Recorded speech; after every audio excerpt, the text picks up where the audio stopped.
하나님, 우리가 의심이 아닌 신뢰를 통해 행복하기를 원하십니다. 의심은 우리를 고통스럽게 만듭니다.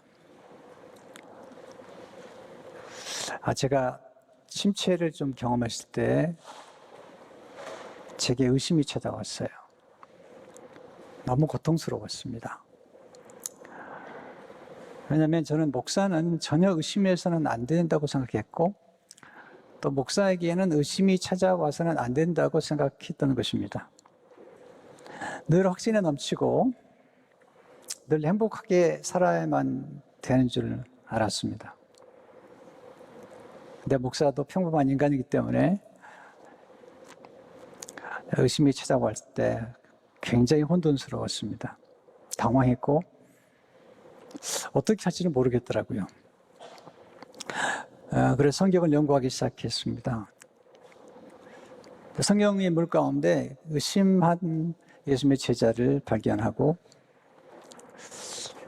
그 의심하는 제자를 오히려 주님이 끝까지 신뢰해 주시는 것을 보면서 굉장히 많은 위로를 받았습니다.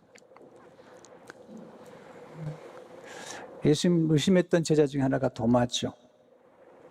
예수님이 부활하신 후에 두려워하는 제자들을 찾아오셔서 예수님이 부활하신 증거를 보여주세요. 예수님 참 친절하시죠.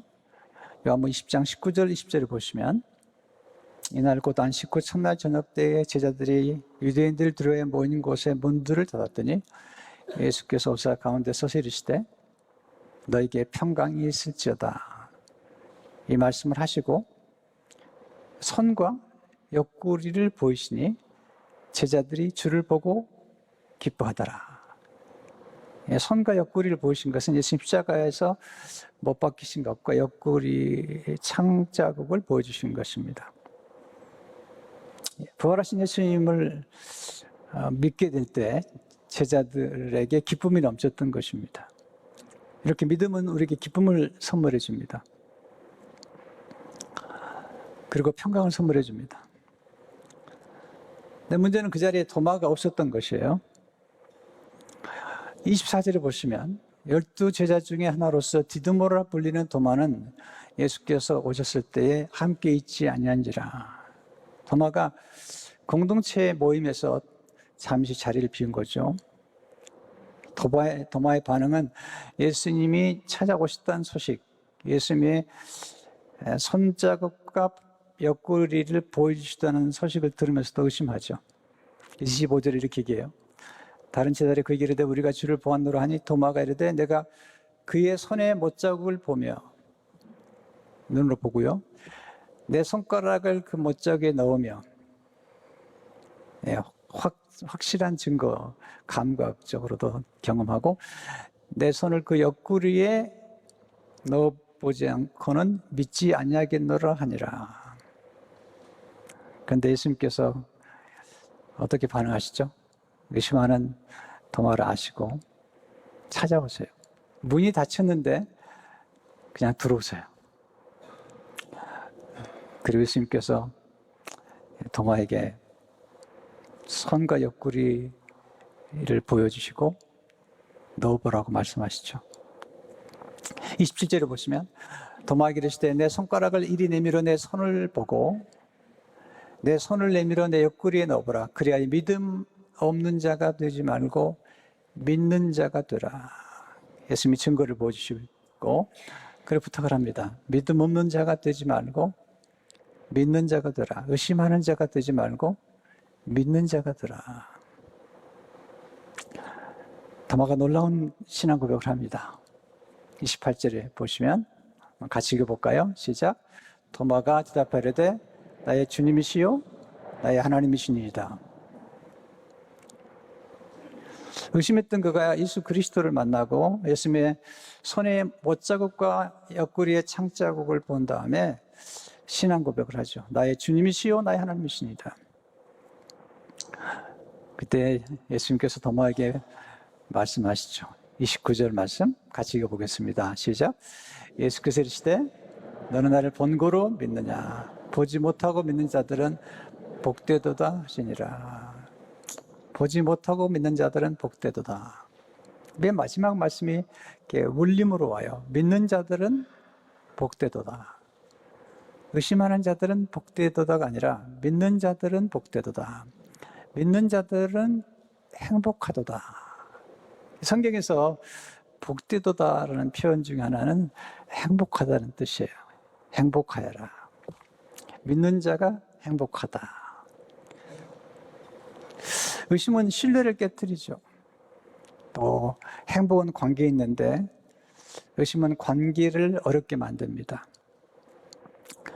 반면에 신뢰는 관계를 돈독하게 만들어줍니다. 그리고 행복을 선물해 주죠. 예수님은 의심하는 도마를 신뢰했어요. 그리고 도마는 예수님을 또한 신뢰함으로 행복한 제자가 되었습니다.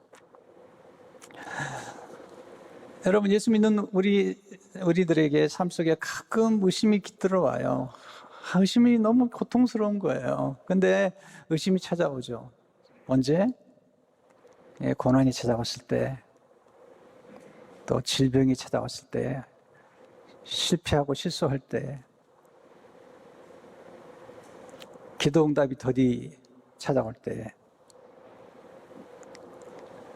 내가 원하는 소원이 더디 이루어질 때, 그때 의심이 찾아오죠. 예수님이 부활하시고 승천할 때 그 현장에서 예수님을 예비하고 경배했던 사람이 있었는데, 예수님이 부활하시고 승천하시는 모습을 본 사람들 가운데도 의심하는 사람이 있었던 거예요. 마태복음 28장 17절 이렇게 기록하고 있어요. 예수를 배웠고 경배하나 아직도 의심하는 사람들이 있더라. 이게 인간의 실존이죠. 예수님은 우리가 의심 속에 살기 원치 않으세요. 의심을 넘어서 확신에 이르기를 원하시고, 하나님은 의심의 문제에 직면한 우리들을 어떻게 도와주실까요? 또 어떻게 하면 우리는 의심을 넘어서 확신에 이를 수가 있을까요? 첫째로, 하나님 우리가 의심이라는 감정을 잘 이해하기를 원하십니다. 인간은 의심할 수밖에 없는 존재라는 거예요. 하나님 의심하는 자를 정죄하지 않습니다. 가끔은 책망하세요. 왜 의심하였느냐? 안타까워하시죠. 그러나 오히려 의심하는 자를 긍휼히 여기십니다. 의심은 의문을 갖게 되는 거죠. 어떤 의심은 의심하려고 하는 게 아니라 또 확신에 되기 위해서 우리가 질문해보는 그런 의심이 있잖아요. 예수님 의심하는 도마를 긍휼히 여기셨어요. 유다서 1장 22절을 보시면 한번 같이 봐요. 어떤 의심하는 자들을 긍휼히 여기라. 제가 의심이 찾아왔을 때 이 말씀이 그토록 제게 은혜가 됐어요. 의심하는 자들을 긍휼히 여겨라. 의심하는 내 자신을 긍휼히 여겨라.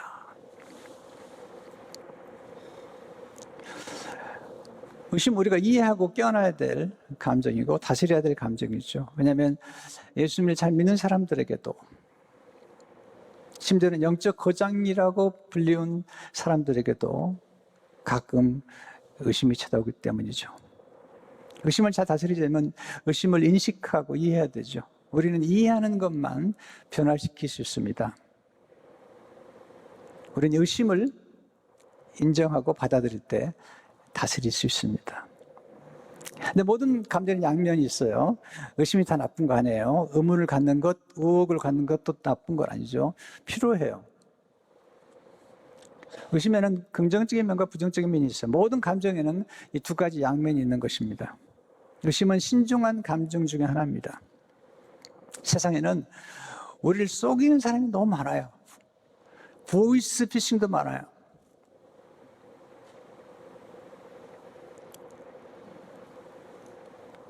불량사품 파는 사람도 많아요. 거짓말하는 사람도 많아요. 거짓 정보를 유포하는 사람도 많아요. 또 나쁜 지도자들도 많아요. 많은 사람들을 죽음으로 몰아가는 그런 지도자도 있죠. 그래서 우리 인간에게 하나님은 이성을 주셔서 의심과 의문과 의혹을 갖게 하세요. 질문하게 하시면서 우리를 안전하게 이끌어 가시죠. 또 건강에 대해서도 우리가 몸에 좀 이상이 생긴다 의심이 되면 우리가 의사 선생님 찾아가잖아요. 또 검진도 해보잖아요. 근데 의심은 긍정적인 면도 있지만 사실은 또 부정적인 면이 많아요. 그래서 오늘 의심의 긍정적인 면도 이해를 해야 되지만 부정적인 면들을 좀 이해하는 게 필요하다. 특별히 하나님과의 관계에서 또 가족과의 관계에서 이런 의심이라는 게 때로 문제가 될 수 있다는 겁니다. 의심은 불안을 낳죠. 또 관계에 나쁜 영향을 끼치게 되잖아요. 특별히 가까운 관계에서 서로 의심을 하거나 의혹을 하게 되면 그게 참 좋지 않은 결과를 가져오는 것 같습니다. 마하트마 간디는 이런 얘기를 했어요. 사람의 동기를 의심하는 순간 그의 모든 행동이 순수하게 보이지 않는다. 에머슨은 불신은 대단한 비싼 대가를 치른다는 거죠. 여러분, 사랑은 집착이 아닙니다. 사랑의 본질은 신뢰에 있는 것입니다. 의심을 통해서 상대방에게 집착하고 상대방을 위협하고 상대방을 조종하고 상대방을 통제하려고 하는 것, 그건 사랑이 아닙니다. 여러분, 사랑이라는 게 그걸 집착해서 되는 게 아니잖아요. 참된 사랑은 뿌리와 날개를 주는 거죠. 깊이 서로 뿌리를 내리고 그리고 서로에게 날 수 있는, 비상할 수 있는 그런 여백을 마련해 주는 거죠.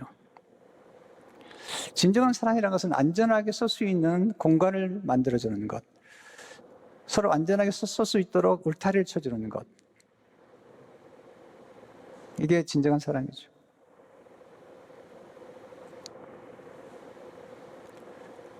상대방의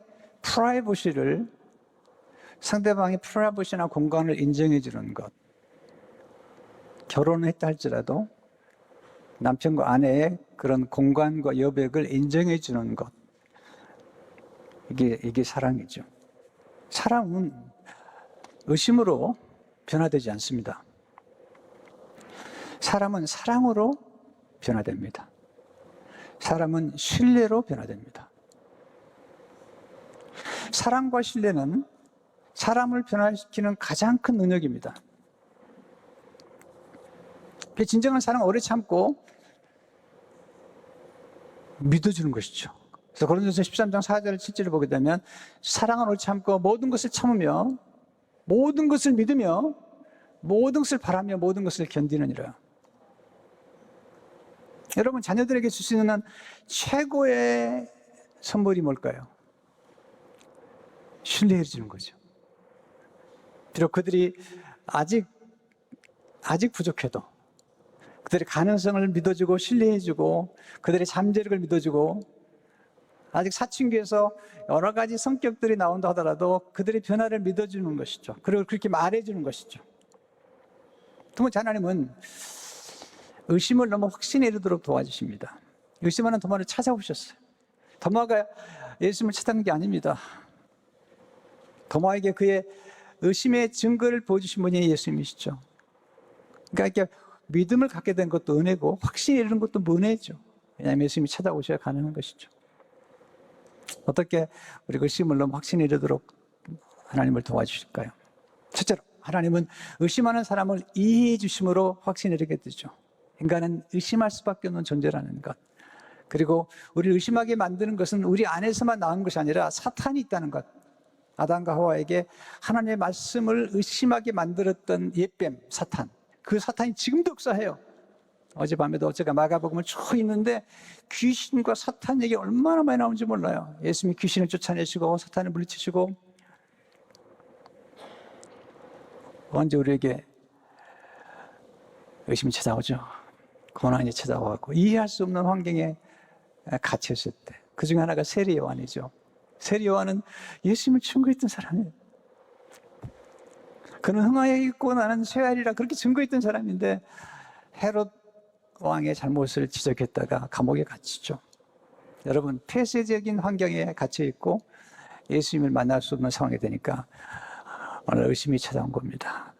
그래서 마태복음 11장 23절에 보면 이렇게 제자들을 보내죠. 요한이 오게서 그리스도께서 하신 일을 듣고 제자들을 보내어 예수께 여짜오되 오실 그이가 당신이 오니까 우리가 다른 일을 기다리리까. 감옥에 갇힌 동안에 의심이 생긴 거죠. 정말 당신이 예시아가 맞습니까? 예수님 너무 친절하세요. 내가 메시아가 맞다는 증거를 말씀해 주세요. 4절을 들어보면 예수께서 대답하시되 너희가 가서 듣고 보는 것을 요한에게 알리되 맹인이 보며 못 걷는 사람이 걸으며 나병 환자가 깨끗함을 받으며 못 듣는 자가 들으며 죽은 자가 살아나며 가난한 자에게 복음을 전파해야 된다 하라. 메시아의 증거를 보여주십니다. 요한아, 의심하지 말고 걱정하지 마라. 내가 전한 내가 메시아다. 그리고 칭찬해 주세요. 11절에 보시면 내가 진실로 너에게 이르노니 여자가 낳은 자 중에 세례 요한보다 큰 이가 일어남이 없도다. 제가 1989년에 침체의 강을 건널 때 어두운 터널이었습니다. 의심이 찾아왔습니다. 너무 괴로웠습니다. 근데 그때 우리 교인들하고 수양회를 갔다가 세례 요한에 대한 설교를 하는 중에 의심하는 세례 요한을 이루어 주신 예수님을 보면서 많이 울었습니다. 설교하다 울었습니다. 왜냐하면 예수님이 세례 요한을 책망하지 않으시고 이해하시고 우리 칭찬해 주신 걸 보면서 예수님이 나를 이루어 주시는구나. 두 번째, 하나님 말씀을 통해 의심을 넘어 확신에 이르게 하십니다.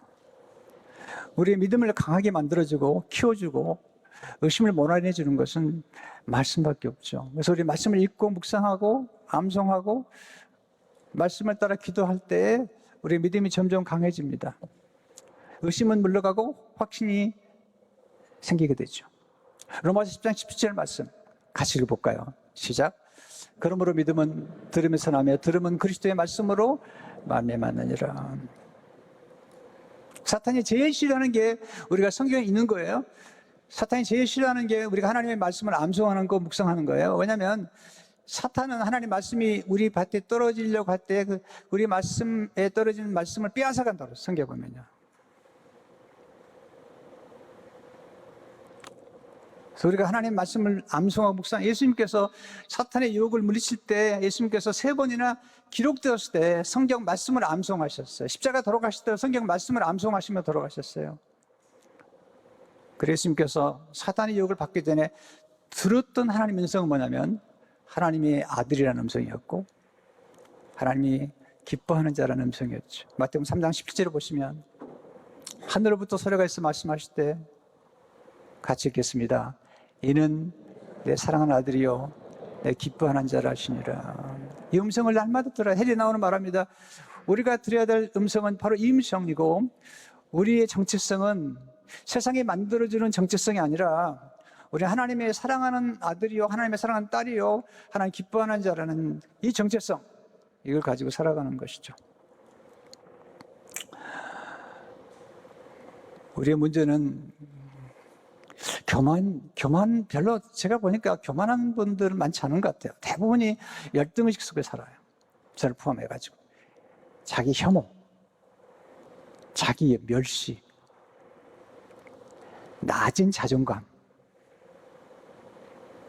하나님의 사랑을 의심하는 것. 여러분, 하나님의 사랑은 우리의 행위에 의해서 결정되는 게 아닙니다.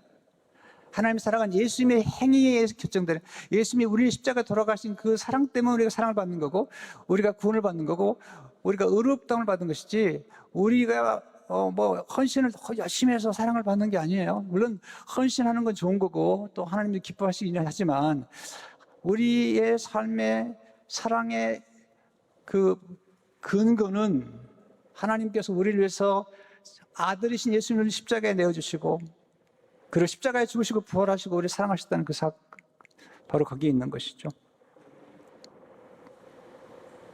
우리 율법을 잘 지킨다고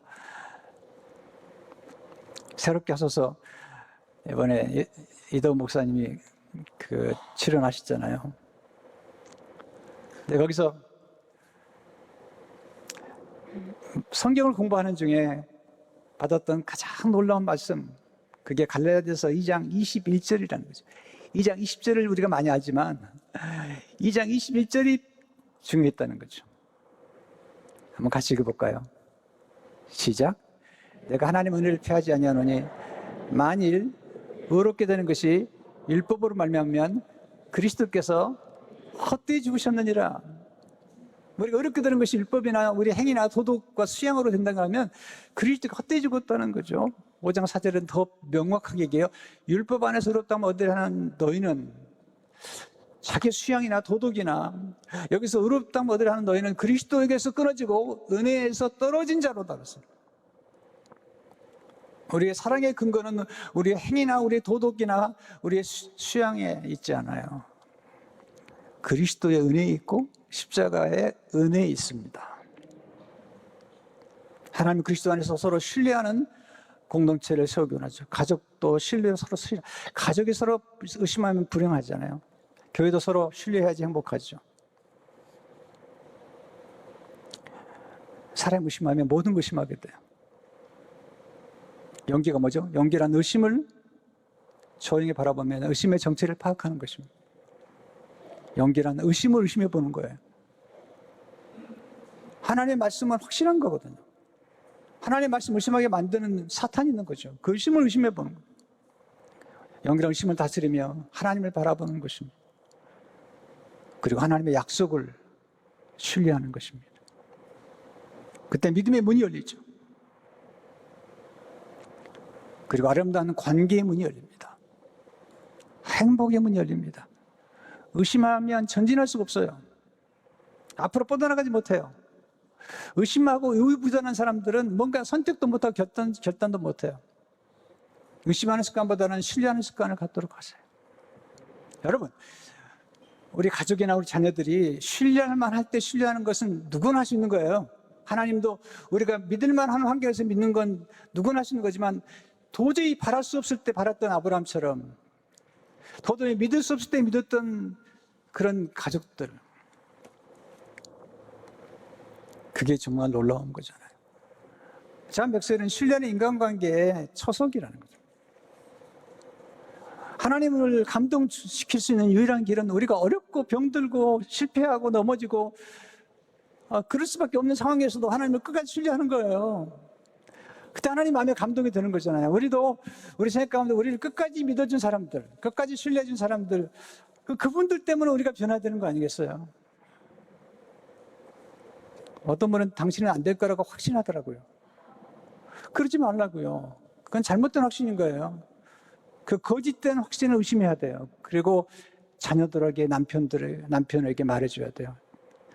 당신은 잘 될 거라고. 딸아, 아들아, 너는 축복받은 자녀야. 너는 안 될 수가 없어. 엄마가 기도하잖아. 아빠가 기도하잖아. 할아버지가 기도하잖아. 할머니가 기도하잖아. 믿어주는 거예요. 하나님 우리를 믿어주세요. 어떤 분이 그렇게 책을 썼어요. I believe in God. I believe in God who believes in me. 나를 믿어주는 하나님을 내가 신뢰한다고. 책 제목이요. I believe in God who believes in me. 물론 우리가 연약하죠. 그렇지만 하나님이 우리를 신뢰해주고 있다니까요. 베드로가 예수님 3번 부인했어요. 제자들 다 예수님 도망갔는데 예수님이 찾아와서 신뢰해 주신 거예요. 그리고 세계복음을 하라고 맡기신 거예요. 어떤 분이 그렇게 글썼어요. 예수님이 올라가시는데 천사가 물어보더래요. What if?